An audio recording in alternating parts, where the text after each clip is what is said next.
Hello बच्चों, आप सभी को स्वागत है बासु एनसीईआरटी क्लासेस में।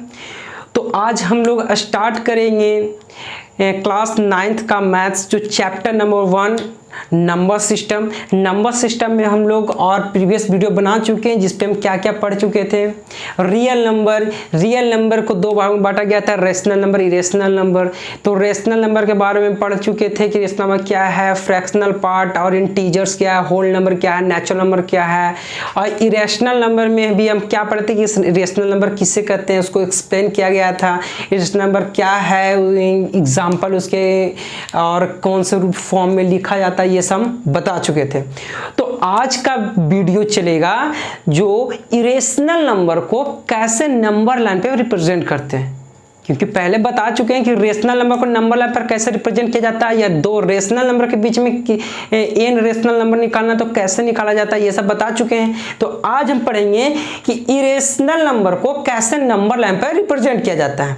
तो चलते हैं, हम वीडियो को स्टार्ट करते हैं। स्टार्ट करने से पहले जो बच्चे लोग वीडियो को सब्सक्राइब या लाइक नहीं किए हैं, प्लीज आप लोग लाइक सब्सक्राइब जल्दी कीजिए ताकि हम लाइव क्लास आप लोग ले सकें जी।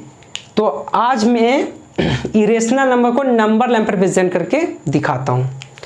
चलिए, तो हम सबसे पहले एनसीईआरटी क्लास 9th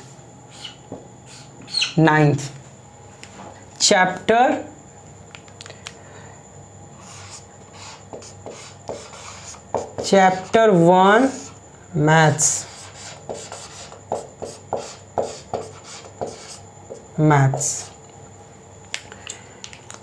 क्या इरेशनल नंबर को कैसे नंबर लाइन पे रिप्रेजेंट करते हैं। तो सबसे पहले हम लोग जाने इरेशनल नंबर क्या है। इरेशनल नंबर आपको हम बता चुके हैं। इरेशनल नंबर आपको हम क्या बताए थे, इरेशनल नंबर होता है जिसको हम p/q को फॉर्म में लिख सकते हैं, और जो q होता है नॉट इज इक्वल टू 0, और क्या होता है ना टर्मिनेट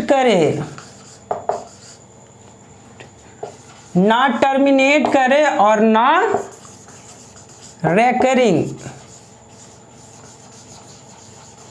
रेकरिंग हो, जिसको हम क्या बोलते हैं, रिपीट।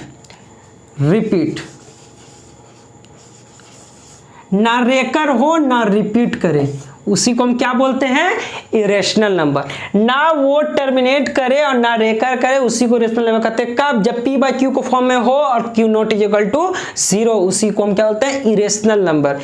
हम इरेशनल नंबर में एग्जांपल आपको बता चुके थे। क्या बताए थे, √2 हो गया, √3 हो गया, √5 हो गया। √4 रेशनल नंबर क्यों नहीं है, √4 रेशनल नंबर इसलिए नहीं है कि √4 का वैल्यू 2 होता है, और 2 क्या है, 2 एक रेशनल नंबर है, या इसको पॉजिटिव इंटीजर बोलिए, या इसको बोलिए क्या बोलिए, रेशनल नंबर, या इसको होल नंबर बोलिए, या इसको नेचुरल नंबर बोलिए। ये समझ में आ गई बात। अब इसमें बोलिए, अगर ये √6 हो गया, √7 हो गया, √8 हो गया, √10 हो गया, ये सब क्या है, रेशनल नंबर है। और ये बताइए √8 तो रेशनल नंबर है, तो आप हमको ये बताइए कि 3√8 क्या है, 3 क्या, ये सब तो रेशनल नंबर हो गया। तो ये क्या है, 3√8 रेशनल नंबर है या इरेशनल नंबर है, कमेंट सेक्शन में जरूर बताइएगा, ठीक है। तो हम सबसे पहले हम क्या बताएं कि ये 3√8 है, ये इरेशनल नंबर नहीं है। ये क्या है, ये रेशनल नंबर है, रेशनल नंबर है। कैसे रेशनल नंबर है कि 3√2 का वैल्यू होता है 2। 3√2 का वैल्यू कैसे 2 आया, इसका 2 का पावर 3 करेंगे, 3√q, ये से 3q रूट खत्म, ये 2 आंसर आया। तो ये आपका 2 वैल्यू आता है। क्या आता है, 2। तो 2 क्या है, 2 एक रेशनल नंबर है। इसका मतलब 3√8 इरेशनल नंबर नहीं है, √8 इरेशनल नंबर है। चलिए इतना बात तो सबको समझ में आया। अब how to represent irrational number on number line, how to represent irrational number on number line, कैसे किसी इरेशनल नंबर पर नंबर लाइन पर रिप्रेजेंट कर सकते हैं या करेंगे। चलिए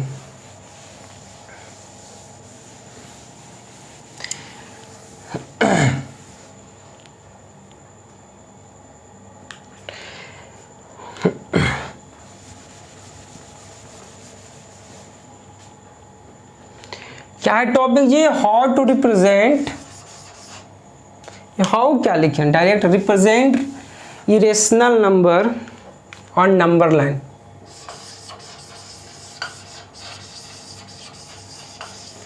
रिप्रेजेंट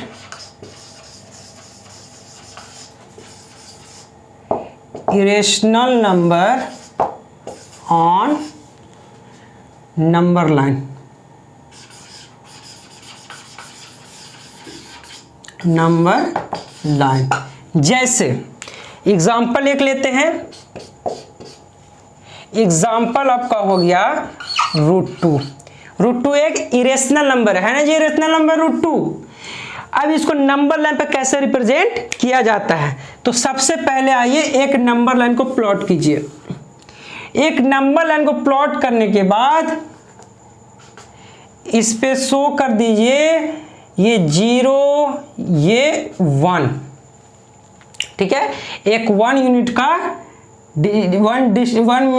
मतलब 1 यूनिट का कोई डिस्टेंस का लेंथ हम कट कर लेंगे। उसके बाद क्या करना है, उसके बाद हमको ये करना है, सबसे पहले जानना है कि √2 आया कैसे, ठीक है। तो इसमें देखिए जितना लेंथ का ये कट किए हैं उतना ही लेंथ का इस पे एक परपेंडिकुलर खींचना है या परपेंडिकुलर लाइन बनाना है। इतना ही लेंथ का इस पे परपेंडिकुलर लाइन बनाना है। आप ये ऐसा, ये हम समझाने के लिए बता रहे हैं। ये कॉपी पे ये कंपास और प्रोटेक्टर के थ्रू बनाया जाता है कि कैसे 90 डिग्री बने, कोण बनाने का आप लोग तो जानते ही होंगे ज्योमेट्री में कि 90 डिग्री कैसे बनाना, वो कॉपी पे अलग। ये सिर्फ समझाने के लिए बता रहे हैं। ये आपका 1 यूनिट है तो ये भी 1 यूनिट लेना है, हम बताए थे, लेना है ना जी। अगर ये 1 यूनिट हो गया तो इस पर एक ये इस पॉइंट से इस पॉइंट पे एक मिला देना है, इस पॉइंट से इस पॉइंट पे दोनों को, ये 1 यूनिट ये लिए, 1 यूनिट ये लिए और 1 यूनिट ये लिए। अब देखिए कि ये क्या हो गया, ये राइट एंगल ट्रायंगल फॉर्म हुआ। राइट एंगल ट्रायंगल फॉर्म हुआ ना, क्योंकि ये परपेंडिकुलर लिए थे, राइट एंगल ट्रायंगल फॉर्म हुआ। तो ये क्या फॉर्मूला, इसको पॉइंट ले लीजिए, ये आ गया A, ये हो गया O, ये B, ठीक है। तो आप लोगों को पता है कि जैसे एक ये राइट एंगल ट्रायंगल हो, ये AOB हो, तो AB बराबर जो होता है AB का स्क्वायर इज इक्वल टू क्या होता है, AB का square is equal to AO का स्क्वायर प्लस OB का स्क्वायर। ये कैसे आया, ये hypotenuse is equal to hypotenuse का स्क्वायर, इसको हाइपोटेनस बोलते हैं, इसको बेस, इसको क्या बोलते हैं, लेंथ या हाइट, ठीक है। तो हाइपोटेनस का square is equal to base का स्क्वायर प्लस क्या बोलते हैं, लेंथ का स्क्वायर, लेंथ लंबाई, एल का स्क्वायर। ये आपका पाइथागोरस थ्योरम है ना, हाइपोटेनस कैसे फाइंड होता है। बस उसी तरह से ये कितना था 1 यूनिट, ये भी 1 यूनिट, तो हमको क्या निकालना है, AB। तो AB क्या है, देखो AB square is equal to AO का स्क्वायर। AO का स्क्वायर कितना हो गया, 1 का स्क्वायर, यहाँ पर लिख देते हैं AO का स्क्वायर प्लस OB का स्क्वायर। AO का स्क्वायर कितना हो गया, 1 का स्क्वायर प्लस ABA का स्क्वायर कितना हो गया, OB का 1 का स्क्वायर। ये कितना आ गया जी, इज इक्वल टू 1 1 2 2। ये हो गया AB का square is equal to 2, AB का स्क्वायर इज इक्वल टू 2 हो गया ना। अब इसको A B is equal to निकालना है, A B is equal to तो प्लस माइनस रूट टू, ये प्लस माइनस रूट टू यही ना है। तो हमको क्या निकालना था, लेंथ। लेंथ हमेशा क्या चीज में आता है, पॉजिटिव में आता है, क्योंकि हमको लेंथ निकालना है तो लेंथ हमेशा पॉजिटिव में आता है, नेगेटिव में लेंथ नहीं होता है। तो इसका हम पॉजिटिव वैल्यू ले लिए, तो इसका पॉजिटिव हाइपोटेनस ये हो गया, तो ये कितना हो गया रूट टू। आई बात समझ, रूट टू कैसे आया। उसके बाद इस पॉइंट से इस पॉइंट को मेजर करेंगे कि कितना आता है। जितना डिस्टेंस इस पॉइंट से इस पॉइंट पर होगा उतना ही डिस्टेंस इस पॉइंट पे होगा। मतलब कि इसको अब हम क्या मान लेंगे, सेंटर मान लेंगे, सर्किल का सेंटर मान लेंगे।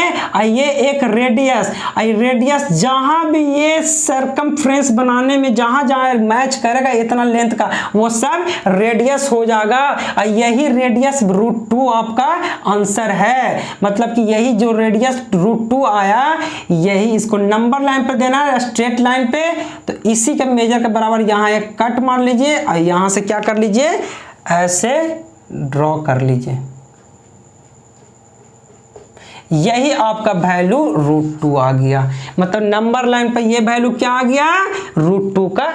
कैसे वैल्यू, कितना आसान है। सबसे पहले क्या करना है, हमको एक यूनिट ले लेंगे, एक यूनिट, सेम यूनिट का हम उस पे एक उस लाइन पे परपेंडिकुलर खींच लेंगे। परपेंडिकुलर बनाने के बाद इस पॉइंट को इस पॉइंट से दोनों को मिला देंगे। तो ये क्या फॉर्म हो गया, राइट एंगल ट्रायंगल फॉर्म हो गया। राइट एंगल ट्रायंगल में हाइपोटेनस का हमको फार्मूला पता है कि हाइपोटेनस कैसे निकलता है। हाइपोटेनस इज इक्वल टू क्या होता है, H square is equal to B square plus L square. तो ये हमको इस फार्मूला पे दोनों वैल्यू को के निकाले तो कितना आ गया रूट टू।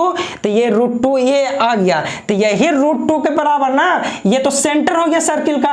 तो सेंटर सर्किल का यहां से अगर चाप लेंगे ऐसे सर्कल चारों तरफ खींचेंगे तो जहां पे इतना लेंथ का जहां जहां मैच करेंगे वहां सबका तो इक्वल रेडियस होगा इस सर्किल का। तो जितना डिस्टेंस ये इसका आया उतना ही डिस्टेंस इस लाइन पे ले लेना, वही इसका रूट टू वैल्यू दे देगा नंबर लाइन पे।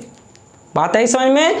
चलिए अब रूट टू हो गया। अब इसी तरह हमको बनाना है क्या, रूट थ्री। रूट थ्री को नंबर लाइन पे कैसे रिप्रेजेंट करें, अब बताओ भाई। रूट थ्री को नंबर लाइन पे कैसे रिप्रेजेंट करें, आई बात समझ में, आई बात समझ। रूट थ्री को कैसे नंबर लाइन पर रिप्रेजेंट करें। चलिए इसी पे हम अब किसको करते हैं, रूट थ्री को कैसे करेंगे। सबसे पहले तो हम बता देते हैं कि रूट टू कैसे फॉर्म होता है, ठीक है। अब रूट थ्री करने के लिए आप कंपास से की बनाइए या प्रोटेक्टर के बनाइए, ज्यादातर सब प्रोटेक्टर से ही बनाता है। तो उसी के थ्रू इस लाइन को आगे हम बढ़ा देते हैं, ठीक है।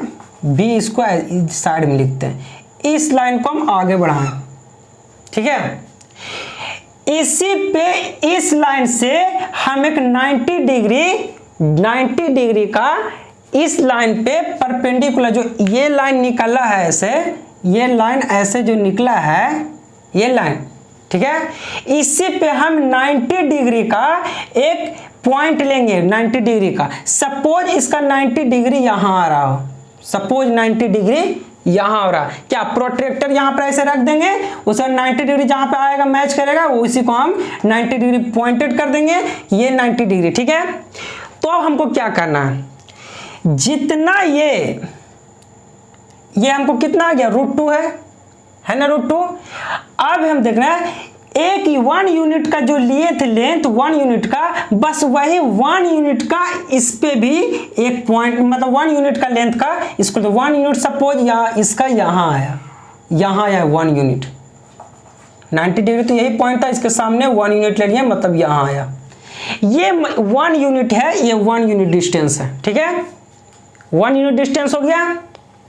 अब क्या करना है, अब क्या करना है कि जो 1 यूनिट डिस्टेंस हो गया, ये हमको क्या बन गया, right angle triangle. Right angle triangle बन गया ना, ये हम B मान लिए तो इसको हम C मान लेते हैं, इस पॉइंट को इसको B माने थे, ये पॉइंट B है तो ये हम C मान लिए। तब इसका क्या हो गया, जब ये राइट एंगल ट्रायंगल फॉर्म हो गया तो ये इसका लेंथ हो गया L हो गया, ये इसका बेस हो गया B। लिखते नहीं है ना तो गड़बड़ा जाओगे, बी कहोगे सर यहाँ भी लिखें यहाँ लिखें। ये इसका लेंथ हो गया, इसका ये बेस हो गया। अब इसी को हम इस पॉइंट से इस पॉइंट पे मिला देंगे, इस पॉइंट से इस पॉइंट पे हम मिला देंगे। मिलाने के बाद ये कितना, ये √2 है, इसी का वैल्यू ना √2 आया, √2। ये हाइपोटेनस का जो ये √2 निकाला था, ये हाइपोटेनस बन गया था तो ये √2 निकल गया। अब ये हाइपोटेनस तो ये परपेंडिकुलर खींचे हैं तो ये इसका लेंथ हो गया, इसका ये हाइपोटेनस हो गया, सॉरी बेस हो गया। तो AC इजिकल टू यहाँ पर निकलेगा AC² इजिकल टू AC, तो इसका हाइपोटेनस क्योंकि ये 90 डिग्री परपेंडिकुलर लाइन खींचा हुआ है तो ये AC हाइपोटेनस हो गया। तो AC² इजिकल टू क्या होगा, AB का स्क्वायर प्लस BC का स्क्वायर। तो AB कितना है, AB कितना ही हो गया, ये AB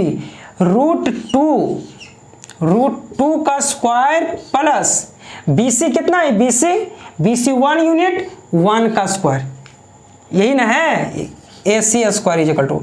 तो यहाँ पर लिख सकते हैं AC² इजिकल टू, ये रूट से स्क्वायर खत्म हो गया तो यहाँ 2 वैल्यू हुआ, 2 प्लस 1 का स्क्वायर 1, तो कितना हो गया 3 हो गया। अगर AC इजिकल टू लिखेंगे तो √3 प्लस माइनस √3, तो हम पहले ही बता देते हैं कि लेंथ ले रहे हैं तो लेंथ हमेशा पॉजिटिव में होगा।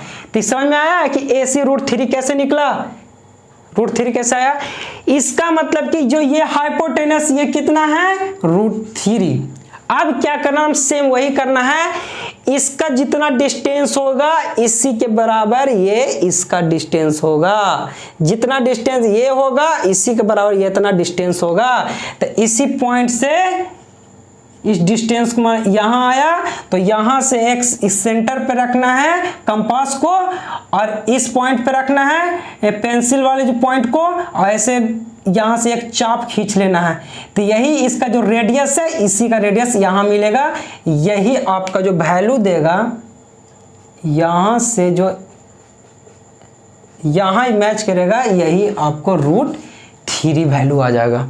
आई बात में कैसे √3 निकालने के लिए सबसे पहले √2 निकालना जरूरी है या कंपलसरी है, तभी √3 निकल सकता है। √3 कैसे निकला देखें आप, चलिए तो अब इसका स्क्रीनशॉट लीजिए, हम नेक्स्ट इसमें और इसका √3 और कैसे निकाल सकते हैं उससे शॉर्टकट बताते हैं कि कैसे। हाँ तभी निकलेगा जब √2 निकला हुआ रहेगा, तो शॉर्टकट बताने से कोई फायदा नहीं। शॉर्टकट देखो ऐसे हम बताते हैं क्या था, जैसे ये है ना, जैसे ये मेरा पॉइंट निकला हुआ √2, जैसे ये हम क्लीन कर देते हैं,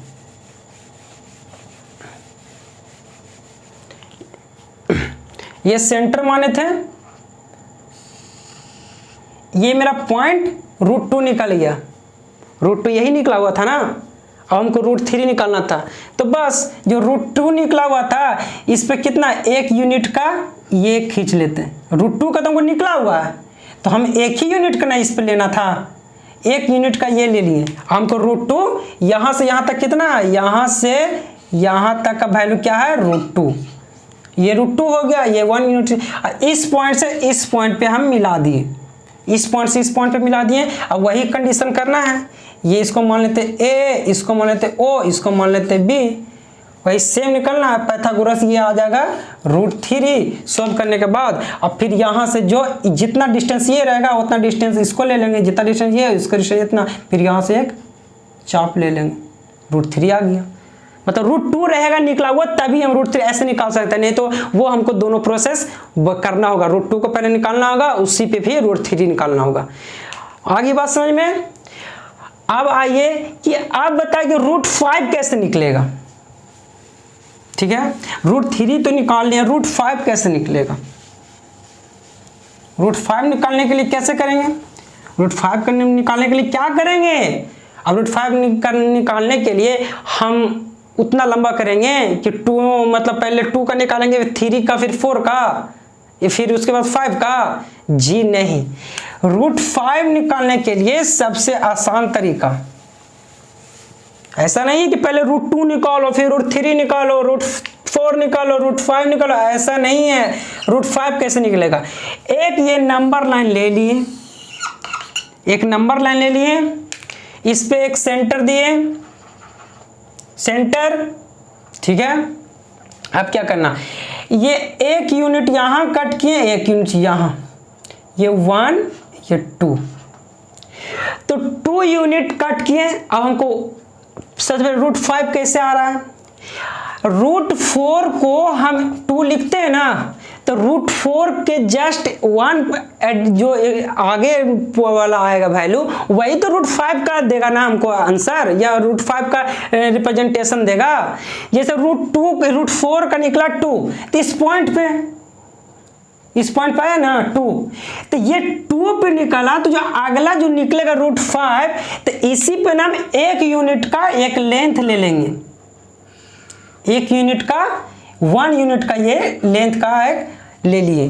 उसके बाद इस पॉइंट से इस पॉइंट को हम मिला देंगे। हमको 2 का तो √4 का पता है कि √4 का, जैसे √2 का हमको पता था तो क्या कहते, √2 का पता था तो √3 निकालने के लिए क्या कहते हैं, √2 पे एक 1 मीटर का या 1 सेंटीमीटर का एक परपेंडिकुलर लाइन ले लिए। उसके बाद जो वहां से चाप जो कटता है वही √3 का, हाइपोटेनस से काट के जो डिस्टेंस इक्वल होता है वो चाप कटा, वही √3 का आंसर है। उसी तरह से हम √4 का क्या, √4 इक्वल टू 2 होता है, तो 2 का हम पॉइंट ले लिए, लोकेट कर लिए। अब 2 पे एक हम 1 सेंटीमीटर का परपेंडिकुलर लाइन ले लिए, इस लाइन के लिए परपेंडिकुलर, ये 90 डिग्री हो गया। तो ये मान लीजिए AOB सेम वही हो गया। तो AO क्या हो गया, AB square is equal to, AB square is equal to क्या हो गया, AO का स्क्वायर प्लस OB का स्क्वायर। AO कितना हो गया, 2 का स्क्वायर, 2 का स्क्वायर प्लस 1 का square is equal to 4 plus 1 is equal to 5। ये क्या आ गया, AB square is equal to 5, तो AB इज इक्वल टू क्या हो जाएगा, AB is equal to root under ये प्लस माइनस। तो हम हमेशा बोल रहे हैं लेंथ हमेशा पॉजिटिव आता है, तो इसलिए √5 लिया जाता है, मतलब कि 2 यूनिट पर ये खींच लिए। जो इसका यहाँ से यहाँ डिस्टेंस होगा वही डिस्टेंस इसका यहाँ होगा, ये जितना है वहाँ इतना। तो इस पॉइंट पे सपोज आ रहा है, तो यहाँ से आप तो कीजिएगा कंपास और प्रोटेक्टर की सहायता से आप कॉपी वर्क कीजिएगा, ये सिर्फ समझाने के लिए। ये आपका √5 आ गया, यही √5 ऐसे लो कर गया। मतलब इरेशनल नंबर को हम कैसे रिप्रेजेंट करते हैं या कि नंबर लाइन पे, वही हम बताएं। आई होप कि आप लोग को समझ में आ गया। ठीक है, चलिए आज के लिए बस इतना ही कर रखते हैं। क्या अगर आगे पढ़ा दिया जाए, चलिए थोड़ा और आगे पढ़ा दिया जाता है। ठीक है, चलिए थोड़ा सा और, थोड़ा सा, ज़्यादा नहीं, थोड़ा सा और पढ़ाएंगे। और क्या पढ़ाते हैं कि इरेशनल या रियल नंबर को डेसिमल, जो डेसिमल फॉर्म होता है वो कैसे होता है, इसके बारे में हम पढ़ाएंगे। डेसिमल एक्सपेंशन, ठीक ना, real number and their decimal expansion.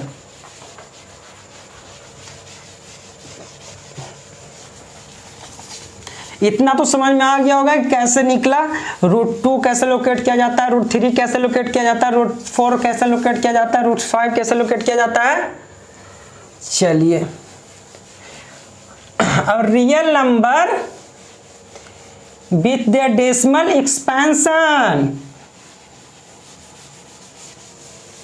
चलिए पॉइंट क्या है,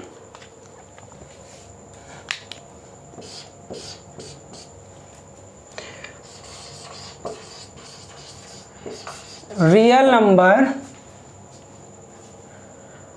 and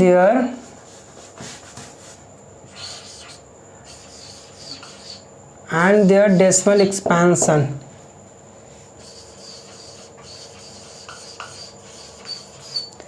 Decimal expansion, ठीक है, कि रियल नंबर के डेसिमल एक्सपेंशन कैसे कैसे होता है उसके बारे में आज हम पढ़ेंगे। तो सबसे पहले जो इसका पॉइंट होता है, सबसे फर्स्ट पॉइंट हम ले रहे हैं, ये होता है टर्मिनेटिंग फ्रैक्शन या टर्मिनेटिंग डेसिमल, जिसको क्या बोल सकते हैं, टर्मिनेटिंग डेसिमल एक्सपेंशन। जैसे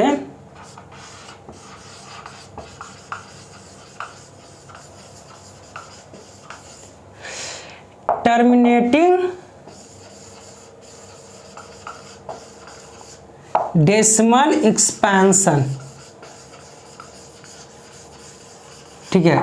ये एक्सपेंशन, टर्मिनेटिंग डेसिमल एक्सपेंशन क्या है, हम पहले भी बता चुके हैं। टर्मिनेटिंग डेसिमल एक्सपेंशन होता है कि कोई भी नंबर एक फिक्स्ड यूनिट जाते जाते वो कंप्लीटली डिवाइड हो जाए, डेसिमल के कुछ पॉइंट जाते जाते वो कंप्लीटली डिवाइड हो जाए, मतलब वो पूरी कट जाए, ये पूरी वो भाग लग जाए, डेसिमल के कुछ जितना नंबर तक जाए लेकिन वो कंप्लीटली डिवाइड हो जाए, उसी को हम टर्मिनेट।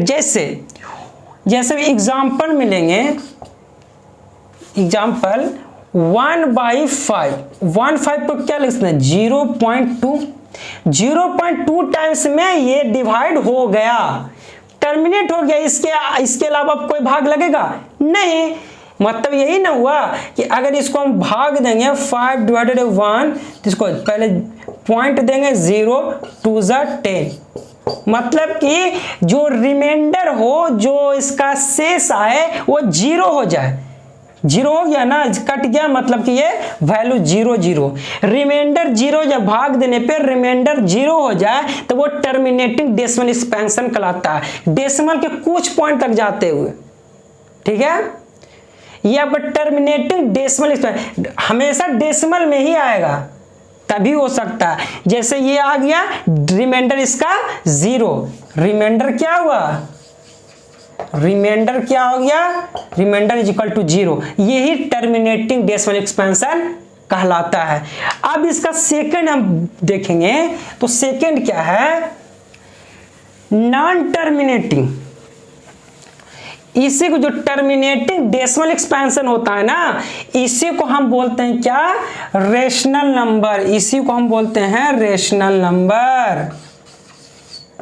रेशनल नंबर इसी को बोलते हैं, टर्मिनेटिंग को ही रेशनल नंबर बोलते हैं। अब जैसे एक और एग्जांपल आपको हम लें, तो एक बहुत अच्छा एग्जांपल है non terminating point, non terminating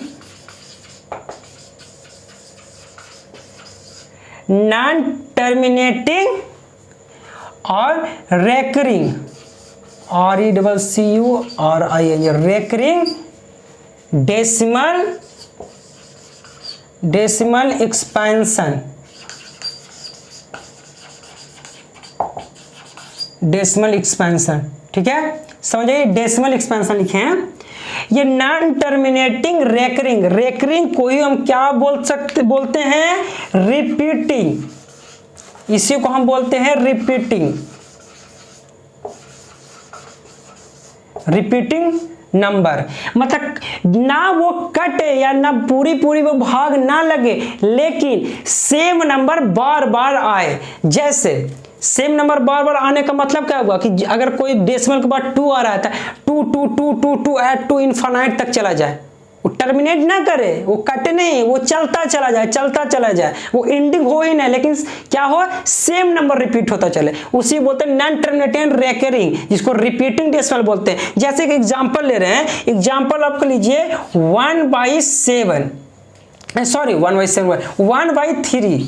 1/3 को अगर हम डिवाइड करेंगे तो क्या आ जाएगा, ये अगर डिवाइड हम करेंगे तो 1 कितना आ जाएगा, 103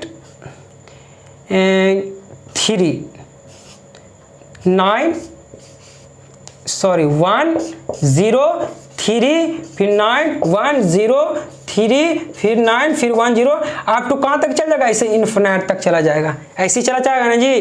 तो इसी का क्या वैल्यू आ रहा है कि 0.3333 अप टू कहाँ तक चला जाएगा, इन्फिनिट वैल्यू तक। इसी को हम लिखते हैं, कैसे लिखते हैं, अगर कोई नंबर बार बार रिपीट हो तो उस नंबर के ऊपर एक लाइन खींच दें, उसी को हम बार बोलते हैं, उसको हम बोलते हैं 0.3 का बार।